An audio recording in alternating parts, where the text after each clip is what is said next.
Hi అండి, బాగున్నారా? ఈరోజు టమాటా పచ్చడి చేస్తున్నాను. ఒక 1 మంత్ వరకు స్టాక్ ఉంటుంది.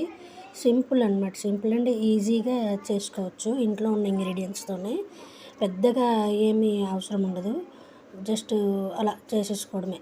చూడండి ఒకసారి ఎలా చేశాను. బాగున్నారా అందరూ? నేను బాగున్నానండి. కొంచెం సబ్స్క్రైబ్ చేయండి, లైక్ చేయండి, షేర్ చేయండి. థ్యాంక్ యూ అండి. ఇంకా రెసిపీలోకి వెళ్ళిపోదాం. ప్యాన్ పెట్టి నేను 1 కేజీ టమాటాలు తీసుకున్నానండి. బాగా పండినవి, రెడ్గా ఉన్నాయి, కలర్ఫుల్గా ఉండేవి. కేజీ టమాటాలు తీసుకొని అందులోని ప్యాన్ పెట్టుకొని ఆయిల్ వేసుకొని, ఆయిల్ బాగా మరిగిన తర్వాత టమాటా ముక్కలు వేసేసుకున్నానండి. పెద్ద ముక్కలు వేసుకున్నానండి. టమాటా ముక్కల్లోనే చింతపండు, సాల్ట్, కారం, మెంతులు, జీలకర్ర వేసుకున్నానండి. అది బాగా మగ్గిన తర్వాత చూడండి దగ్గరికి అయిపోయింది.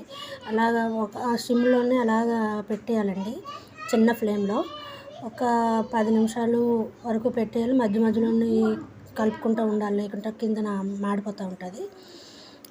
దగ్గరికి అయిపోయిన తర్వాత ఇంకా గ్రైండర్ కానీ మిక్సీ కానీ పెడితే అది పేస్ట్ లాగా అయిపోయి చట్నీ లాగా అవుతుంది. అలా కాకుండా మామూలుగా ఇలా ఉంచుకుంటేనే బాగుంటుందండి. అది ఇంకా ఎవరిష్టం వాళ్ళది. ఫైనల్లీ ఇంకా పోపు వేసుకోవడమేనండి. ఆయిల్ వేసుకొని అందులో పోపు దినుసులు వేసేసుకొని, ఇంగు కూడా వేసుకొని, పోపు వేసుకొని వేరే బౌల్లోకి ట్రాన్స్ఫర్ చేసుకోవడమేనండి. అంతే. సింపుల్గా, ఈజీగా 1 మంత్ స్టాక్ ఉండేటట్టు నిల్వ పచ్చడి అండి, టమాటా పచ్చడి.